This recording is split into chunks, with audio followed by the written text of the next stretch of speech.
Setelah Undang-Undang Daerah Otonomi baru disahkan dan jumlah provinsi di Indonesia bertambah menjadi 37, pemerintah dan DPR perlu memikirkan payung hukum baru untuk pelaksanaan pemilu karena perlu mengakomodir pola pembagian kursi dari 3 provinsi. Apakah Perpu memang yang paling tepat? Apa saja imbas dari DOB baru Papua terhadap pelaksanaan pemilu 2024? Kita akan diskusikan pada malam hari ini bersama dengan dua narasumber yang bergabung dari luar studio. Kang Saan Mustafa, Wakil Ketua Komisi 2 DPR RI. Selamat malam Kang Saan, kabar baik Kang? Kabar baik Mas, malam. Baik. Dan ada Bang Idam Holik, Komisioner KPU RI. Selamat malam Bang Idam, kabar baik? Selamat malam Mas Reinhard, Ya. selamat malam Kang Saan. Baik, saya mulai dari Kang Saan terlebih dahulu dari Komisi 2 DPR RI yang kabarnya sudah sepakat ya Kang, Komisi 2 untuk mendorong pemerintah atau Pak Jokowi menaikkan Perpu saja dibanding melakukan revisi Undang-Undang Pemilu. Ya, karena wacana di kita ya, karena rapat resminya kan belum kita lakukan. Insya Allah nanti masa sidangnya akan datang, kita akan ada rapat resmi dengan penyelenggara pemilu, KPU, Bawaslu, DKPP, dan Mendagri dari pemerintah untuk membicarakan terkait dengan implikasi dari adanya DOB baru ya, 3 provinsi di Papua. Dan itu berimplikasi terhadap Undang-Undang Nomor 7 tahun 2017. Nah, wacana kita memang di antara alternatif pilihan terkait itu yang menguat itu adalah di Perpu. Jadi kita ingin Perpu karena ini kan revisinya sangat terbatas ya. Jadi nanti ada dapil yang berubah dari 80 menjadi 83. Nanti akan ada alokasi kursi bertambah. Kalau misalnya kita ambil minimal saja, itu kan rata-rata 3, berarti ada 12. Sekarang ada 10, nambah 2, berarti kursi menjadi 577. Tapi kalau misalnya Papua induknya lebih dari 3, itu kan berarti nambahnya lebih lagi kan. Nah ini jelas bahwa membutuhkan revisi dan Perpu menjadi salah satu alternatif. Nah yang kedua, selain terbatas pasal yang akan kita revisi, ini juga kan tahapan sudah dimulai, tahapan kampanye. Jadi waktunya mepet nih kan, tahapan sudah berjalan, waktunya mepet. Kalau revisi itu kan memakan waktu yang cukup lumayan panjang kan gitu. Jadi nanti inisiatif siapa? Kalau inisiatif DPR nanti di DPR juga menyusun naskah akademik macam-macam kan gitu. Dan kalau inisiatif pemerintah juga DPR nanti mau bikin tim, ini membutuhkan waktu yang lama. Sementara di akhir tahun revisi ini harus sudah dilakukan. Karena nanti pembagian dapil maupun alokasi kursi itu kan di akhir tahun ini, Oktober kalau nggak salah sudah mulai tahapan terkait dengan soal dapil. Nanti Kang Idam bisa meluruskan kalau ada hal yang kurang pas. Nah yang ketiga, selain waktu terbatas, kita juga nggak mau revisi itu nanti menjadi bola liar. Bola liar itu kan membuka kotak Pandora yang selama ini memang banyak sekali kan aspirasi, misalnya terkait dengan presiden threshold yang tuntutan 0%, gitu kan. Banyak nanti implikasinya. Nah, kita juga mengantisipasi. Bukannya kita nggak mau membuka ruang terhadap partisipasi, tapi ini terkait dengan soal waktu yang mepet, tahapan berjalan. Kita nggak mau tahapan proses pemilu yang sedang berjalan dan waktunya mepet itu nanti terhambat terganggu. Jadi kita ingin fokus dan melakukan revisi sesuai dengan kebutuhan dari implikasi adanya provinsi baru, yaitu 3 provinsi baru. Oke, Bang Idam, KPU tentu sebagai pelaksana undang-undang ya tentu mengikuti apa yang nanti akan diputuskan oleh pemerintah dan juga DPR. Apakah kemudian itu lewat revisi Undang-Undang Pemilu kah, ataukah kemudian lewat Perpu.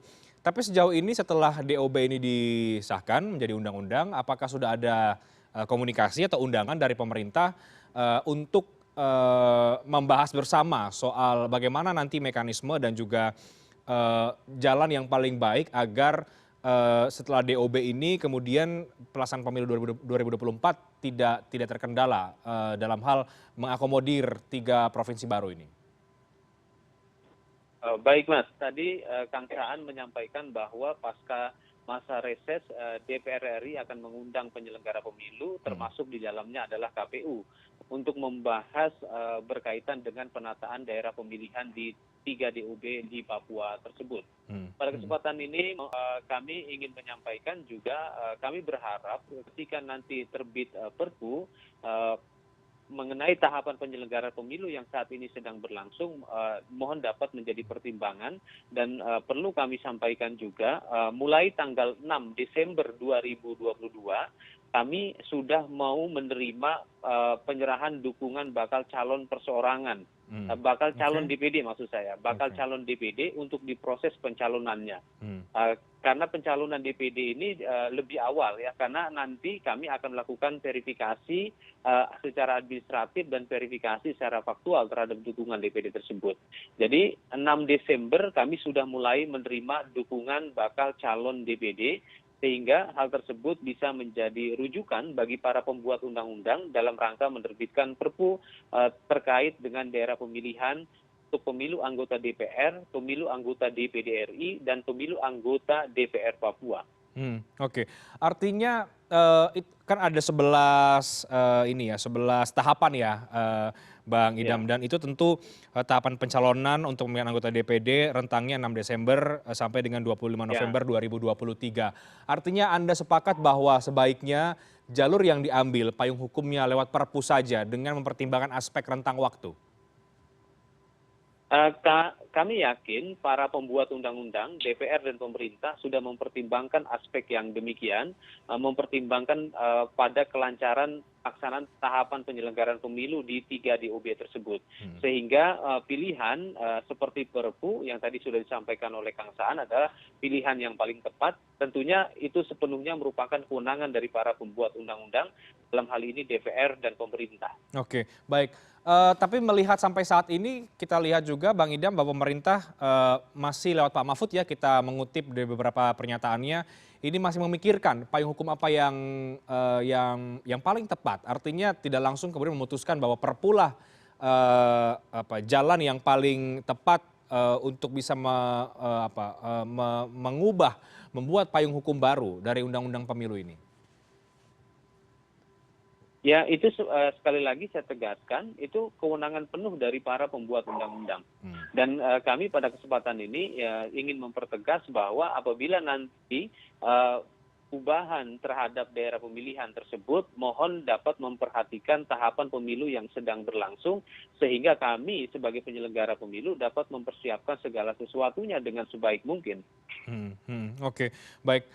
Kang Saan, apa tanggapan Anda? Saat ini pemerintah belum bisa memutuskan apakah mau Perpu atau revisi Undang-Undang Pemilu, itu yang terakhir disampaikan oleh Menko Polhukam? Ya, nanti kan tentu pemerintah kan juga harus mengambil sikap secara resmi ya. Apakah nanti di rapat terbatas dan sebagainya. Tapi yang paling penting pasti pemerintah akan bicara dengan DPR. Nah, nanti dan itu di bulan Agustus yang akan datang. Anggap saja kalau Agustus kita punya kesepahaman terkait dengan soal mekanisme untuk mengubah Undang-Undang 7 tahun 2017 lewat Perpu atau apa, itu kan nanti akan dibicarakan dengan berbagai pertimbangan, pasti akan kita elaborasi dan dalami lebih lanjut lagi. Saya yakin juga pemerintah punya kesepahaman yang sama seperti Kang Idam sampaikan, ini tahapan sudah dimulai. Kalau kita membahas untuk mencari kesepakatan apakah melalui Perpu atau revisi terbatas di DPR misalnya, nah itu nanti kita lihat tentang waktunya. Ini aja DPR masuk tanggal 16. Kira-kira di tanggal 20-an Agustus baru kita rapat. Nah, nanti Agustus, September, Oktober itu kan sudah mulai tahapan soal dapil dan sebagainya. Jadi kita juga nanti faktor waktu dan proses tahapan yang sudah berjalan akan menjadi pertimbangan utama dalam melakukan revisi Undang-Undang Pemilu. Nah, yang kedua, Mas Renhat, selain soal implikasi teknis yang berakibat kepada Undang-Undang Pemilu, tapi juga ada hal yang penting KPU segera siapkan, misalnya implikasi itu tadi. Tentu yang pertama adalah soal penataan kelembagaan penyelenggara. Pasti di sana membutuhkan yang namanya KPUD provinsi di 3 provinsi baru itu, kan gitu. Karena mereka yang akan menyelenggarakan secara teknis. Kalau KPUD tingkat 2-nya kan mereka sudah ada kan, tapi untuk provinsi. Nah, bagaimana mekanisme soal pengisian untuk komisioner KPUD Provinsi Papua Selatan, Tengah, dan Pegunungan. Ini kan harus cepat disiapkan. Nanti ini kan terkait dengan soal verifikasi partai politik di provinsi itu. Sama dengan partai pun juga harus menyiapkan diri untuk membentuk kepengurusan di tingkat provinsi yang nanti akan diikutkan di dalam pemilu 2024 yang akan datang dan akan diverifikasi oleh penyelenggara pemilu, dalam ini KPU. Itu implikasi teknis buat KPU dan sebagainya. Belum nanti kalau soal anggaran saya rasa tidak terlalu berpengaruh karena anggaran untuk di Papua itu kan cuma penempatannya aja yang berbeda. Dulu untuk satu Papua, sekarang kan dipecah untuk 4 Papua. Dan TPS juga saya yakin masih sama lah. Nanti tergantung lihat dinamika yang adanya. Jadi hal-hal seperti itu sekali lagi menjadi penting, tapi yang paling penting DPR dan pemerintah dan penyelenggara nanti akan secepatnya untuk menyepakati mekanisme atau jalan untuk melakukan revisi itu lewat Perpu atau lewat revisi yang biasa selama ini, apakah inisiatif dari pemerintah revisi itu atau dari DPR, itu nanti akan kita bicarakan. Oke, kita break dulu. Nanti saya akan minta tanggapan dari Bang Idam Holik selaku Komisioner KPU. Bagaimana implikasi dari DOB baru ini bagi KPU untuk menyiapkan penataan penyelenggaraan di provinsi yang baru, dan apakah Anda sepakat bahwa soal anggaran ini memang tidak terlalu berpengaruh atau memang perlu ada penambahan anggaran karena ada 3 provinsi yang baru? Kita diskusikan usai jeda, kami akan segera kembali sesaat lagi.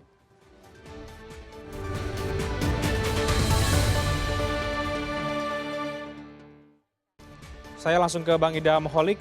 Bang Idam, Anda melihat apakah dengan adanya 3 provinsi baru ini juga berpengaruh terhadap pembengkakan kebutuhan anggaran di pemilu 2024 atau ini tidak terlalu besar pengaruhnya seperti yang Kang Saan katakan? Pada saat kami mengusulkan anggaran untuk penyelenggaraan pemilu serentak 2024, kami merancang itu belum termasuk 3 DOB baru yang belum lama disahkan oleh DPR RI ya. Sudah pasti 3 DOB tersebut berimplikasi pada pembiayaan penyelenggaraan pemilu di 3 DOB tersebut ya, tidak hanya dari sisi sarana dan prasarana, tetapi juga nanti di sana akan ada beragam jenis surat suara ya. 3 surat suara untuk DPR RI, surat suara untuk pemilu DPD RI, surat suara untuk pemilu anggota DPR provinsi di 3 DOB tersebut. Oke, seberapa besar tambahan atau kalkulasi dari KPU soal penambahan anggaran dengan ada 3 provinsi baru ini, karena yang sekarang itu kan 76 triliun ya? Ya, terkait dengan persentase atau besaran penambahan anggaran tentunya pada kesempatan ini belum bisa kami sampaikan karena KPU juga dalam melakukan analisis terhadap perencanaan kegiatan itu harus berdasarkan pada pertimbangan hukum ataupun pertimbangan regulasi. Oleh karena itu jika memang nanti di sana akan ada pemilu untuk anggota DPR, pemilu untuk anggota DPD RI, dan pemilu untuk anggota DPRD provinsi, kami berharap regulasi tersebut agar segera disahkan. Oke, Kang Saan, jadi imbasnya juga ternyata cukup banyak, termasuk juga soal keanggaran. Dan ini anggarannya yang diajukan anggaran 76 triliun ini adalah di luar 3 provinsi baru ini yang kemudian tadi disampaikan juga Bang Idam. Tanggapan Anda, Kang Saan? Ya, pasti akan ada tambahan anggaran. Cuman saya katakan tidak signifikan. Kenapa tidak signifikan? Pertama, untuk penyelenggara ad hoc. Itu kan dihitung sesuai dengan jumlah kecamatan, sesuai dengan jumlah TPS yang ada dan sebagainya. Jumlah TPS saya rasa nggak akan terlalu berubah banyak kan, karena jumlah TPS di waktu masih jadi satu Papua sekarang sudah dimekarkan dengan jumlah pemilih yang sama, cuman dibelah aja menjadi empat provinsi pemilih itu, jumlah TPS dan sebagainya saya yakin relatif sama. Kotak suara di sana juga sama. Kertas suara jumlahnya sama, cuman desainnya yang berbeda.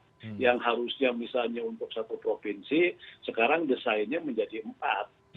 Jadi misalnya untuk DPR RI-nya kan ada 4 dapil tentu berbeda-beda dan sebagainya. Nah itu tinggal dihitung aja satu itu nanti oleh penyelenggara kan gitu. Item-item apa dari anggaran yang akan terimplikasi dari DOB baru itu.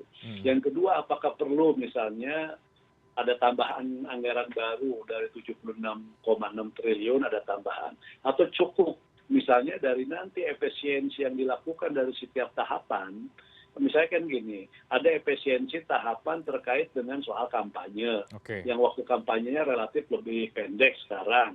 Sementara di desain anggaran yang diselenggarakan oleh, yang diusulkan oleh penyelenggara itu kan dengan pemilu kampanye yang normal misalnya, kan itu kan banyak hal nanti yang bisa disisir oleh penyelenggara dari efisiensi. Karena ada tahapan-tahapan yang diefisiensikan, pasti ada sisa anggaran.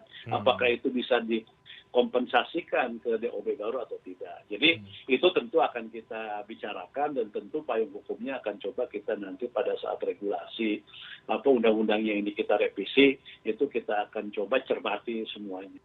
Tapi sekali lagi yang paling penting untuk mendesak sekarang itu kan bagaimana misalnya kalau tadi soal revisi saya yakin itu relatif bisa terselesaikan dengan baik lah kan itu. Dan itu cepat karena kita punya komitmen yang sama agar proses tahapan pemilu menuju pemilu 2024 ini tidak terganggu.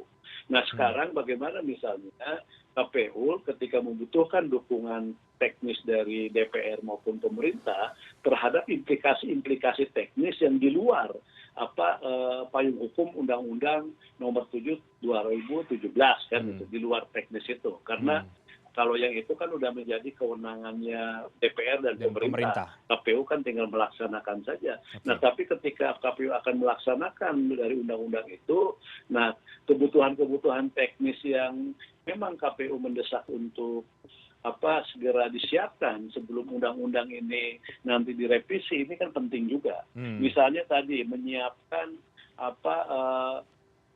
kelembagaannya penyelenggara.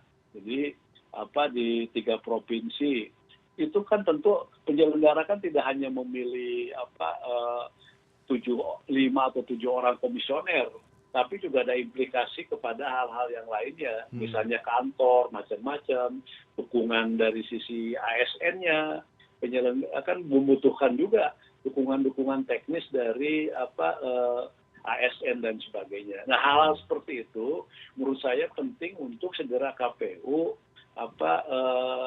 sasar, KPU mulai siapkan. Kan gitu.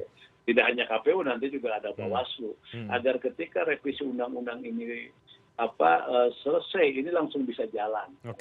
Apalagi ada tahapan yang mendesak seperti tahapan terkait dengan soal pendaftaran dan verifikasi partai politik kan itu. Nanti ada juga pemutahiran data dan sebagainya. Bang Idam, KPU sudah menyiapkan berbagai hal teknis yang tadi disampaikan oleh Kang Saan, di luar kapan kemudian ini akan disahkan atau dirubah payung hukumnya?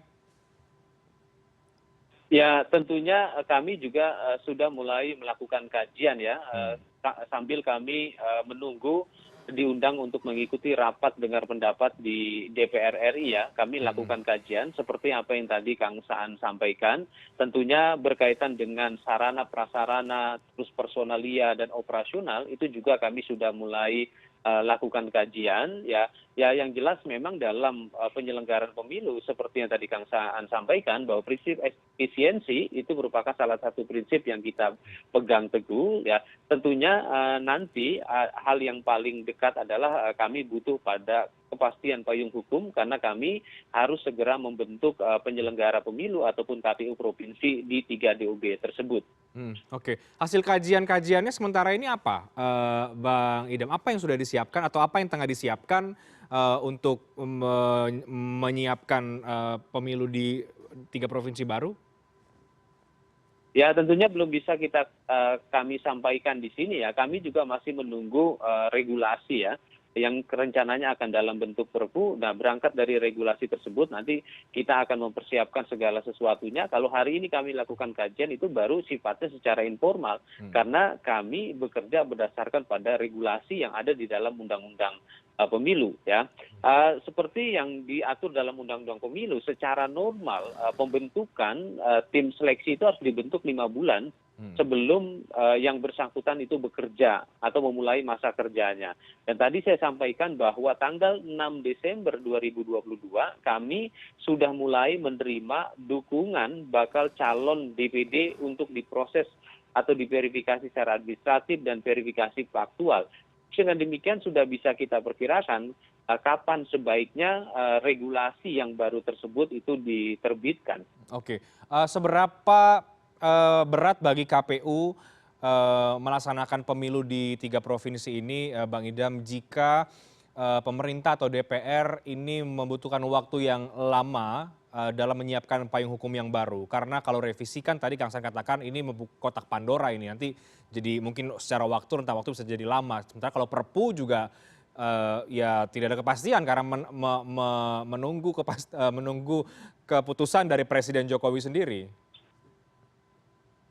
Tadi Kang Saan menyampaikan ya bahwa pada dasarnya tidak ada penambahan DOB untuk kabupaten kota, sehingga KPU kabupaten kota di 3 DOB tersebut pada dasarnya sudah terbentuk.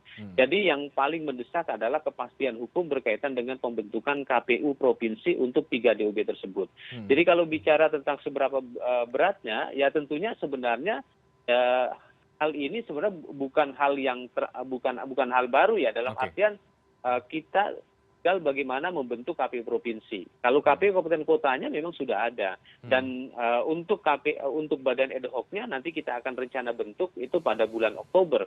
Ya. Dan hal ini juga sudah pernah dilakukan. Jadi yang terpenting bagi kami hari ini adalah kepastian payung hukum berkaitan dengan penyelenggaraan pemilu di 3 DOB tersebut, sehingga kami bisa mempersiapkan personalia penyelenggara kami, dan kami mempersiapkan sarana prasarana dan operasional untuk penyelenggaraan pemilu di 3 DOB tersebut. Oke, tapi menurut Anda Bang Idam memang penting ya untuk mengakomodir 3 provinsi baru ini, mengikut sertakan 3 provinsi baru ini dalam konteks pemilu 2024? Terkait dengan hal tersebut, kami meyakini bahwa para pembuat undang-undang, pemerintah dan DPR sudah melakukan kajian mengapa DOB tersebut harus disahkan pada bulan Juli ini. Oke, Kang Saan, tanggapan dari Anda apakah memang penting mengikut sertakan 3 provinsi baru ini, karena ketika ini dibentuk pun banyak juga yang mengkritik sebetulnya belum siap dan lain sebagainya. Sekarang juga langsung harus mengikuti diakomodasi untuk pemilu 2024. Ya, kalau dari sisi penting, memang sangat penting mereka diikutkan. Bahkan ikut 2 kali pemilu ya. Pertama pemilu presiden dan legislatif tanggal 14 Februari. Yang kedua akan ada pilkada dan mereka pun ikut pilkada. Nah, penting karena ini untuk jalannya roda pemerintahan yang memiliki nanti legitimasi kuat di sana kan gitu. Nah, kalau mereka tidak diikutkan pemilu, mereka tidak ada representasi politiknya baik di DPR RI maupun DPD RI. Mereka tidak punya representasi politiknya untuk di provinsi. Sementara dari mulai tahun ini sampai 2024 itu kan roda pemerintahan mereka sudah berjalan.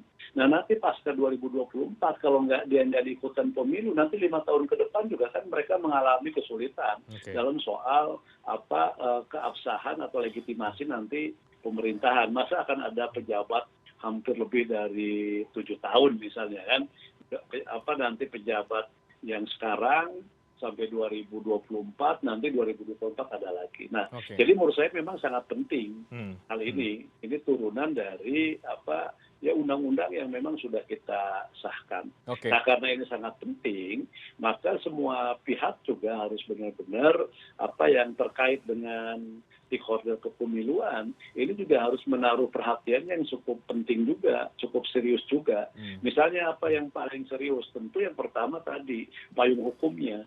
Jadi payung hukumnya ini nggak mungkin yang lain akan berjalan kalau payung hukum undang-undang pemilunya ini kan belum kita sahkan, belum kita revisi, kan gitu implikasinya. Dan ini harus cepat. Jadi menurut saya kecepatan dalam merevisi Undang-Undang Nomor 7 Tahun 2017 tentang pemilu itu menjadi penting, dan ini akan menjadi awal dari turunan untuk persiapan teknis mengikutkan mereka dalam pemilu 2024 yang akan datang. Jadi kami pun dari DPR sangat berharap ini segera mungkin untuk kita putuskan. Jadi kalau misalnya telatnya misalnya September ini udah putus revisinya, itu akan jauh lebih baik sehingga KPU punya waktu yang cukup untuk menyiapkan semua terkait dengan keikutsertaan mereka, yaitu tiga DOB baru untuk pemilu 2024 yang akan datang. Belum ada Bawaslu, belum yang lain-lainnya. Sekali lagi saya katakan, ini implikasinya tidak hanya terhadap undang-undang, tapi juga implikasi terhadap hal-hal yang teknis kepemiluan juga akan terimplikasi itu semua. Oke, Kang Saan, Anda yakin bahwa Presiden akan menekan Perpu untuk pemilu 2024 ini sebagai payung hukum yang baru, karena Perpu tentu menjadi subjektivitas Presiden dan ada aspek keterdesakan begitu, hal yang mendesak untuk memang perlu diterbitkan Perpu. Ya, pertama tentu ini selain soal subjektivitas Presiden, tapi ini juga kan subjektivitas objektif Presiden juga penting kan gitu. Yang kedua memang ini juga dari sisi waktu kan mendesak. Jadi dari semua aspek ini kan terpenuhi kan gitu loh. Jadi aspek subjektivitas Presiden berangkat dari kondisi objektif, yang kedua juga dari keterdesakan waktu. Karena proses tahapan sudah berjalan dan kedepannya ada tahapan yang penting yang dalam batas yang tidak terlalu lama lagi waktunya akan dilakukan tadi terkait dengan syarat dukungan untuk calon DPD RI untuk diverifikasi faktual dan sebagainya. Yang berikutnya juga terkait nanti pembagian dapil, alokasi kursi tambahan. Ini kan hal yang penting. Dan yang ketiga yang paling penting, saya yakin pemerintah akan serius dan DPR Presiden akan sungguh-sungguh untuk memperhatikan ini. Nah, keinginan untuk melakukan DOB baru di Papua juga kan ini keinginan dari pemerintah, atau ini keinginan dari Presiden kan gitu kan. Dan tentu pemerintah atau Presiden sudah memikirkan dan mempertimbangkan semua implikasi yang akan terkait, khususnya terkait undang-undang akibat dari DOB itu tersebut. Jadi saya termasuk yang berkeyakinan dalam hal ini Presiden akan menaruh perhatian yang sangat serius terkait bagaimana kesiapan 3 provinsi baru di Papua, dan juga bagaimana kesiapan 3 provinsi di Papua ini untuk mengikuti pemilu. Oke, Bang Idam, sekali lagi tentu KPU posisinya menunggu bagaimana keputusan dari pemerintah dan juga Presiden, keputusan politik soal dampak dari imbas DOB yang baru ini. Tapi kalau kita bicara lebih jauh lagi, Bang Idam, sebetulnya apa saja imbas dari DOB baru ini terhadap soal persiapan, soal pengaturan dapil, dan juga representasi politik dari provinsi baru ini ketika nanti sudah ada payung hukum yang jelas? Ya, tentunya yang paling terdekat itu adalah kami harus mempersiapkan pembentukan KPU provinsi di 3 DOB tersebut. Apabila nanti Perpu yang rencananya akan diterbitkan itu disahkan ya. Jadi yang paling terdekat itu adalah pembentukan KPU di 3 provinsi tersebut ya, beserta sarana dan prasarananya. Selanjutnya ya tentunya kami juga akan mempersiapkan penerimaan pendaftaran bakal calon DPD RI karena ini akan dimulai pada bulan Desember. Dan kalau sekiranya Perpu ini diterbitkan misalnya pada bulan September ya, kami punya waktu yang sangat singkat sekali, yaitu pada bulan Oktober dan November untuk mempersiapkan segala sesuatunya. Oke. Idealnya menurut Anda kalaupun Perpu harus keluar itu kapan? Ya, Kalau tadi Kang Saan menyampaikan pada pasca reses ini DPR akan segera melakukan rapat, saya yakin proses ini akan disesegerakan mungkin ya. Sesegera mungkin diperlukan agar Ya. KPU juga tidak mepet ya persiapannya, Bang Idam. Ya. Saya terakhir ke Kang Saan, sebetulnya fenomena Perpu keluar di tengah tahapan pemilu ini bukan pertama kali ya Kang Saan, tapi ini cukup baru karena Perpunya adalah soal 3 provinsi yang baru. Tanggapan Anda? Ya, karena kan kita pernah membuat presiden pernah ngeluarin perpu untuk pilkada ya, yang dari bulan September 2020 digeser ke Desember 2020. Itu kan dikeluarkan perpu juga. Karena tahapan juga sudah berjalan kan waktu itu. Nah sekarang tahapan sedang berproses, tapi kan di tengah jalan ada situasi yang memaksa agar revisi undang-undang pemilu itu kan dilakukan. Yang sebenarnya kan kita sudah menutup buku terkait dengan soal revisi undang-undang pemilu.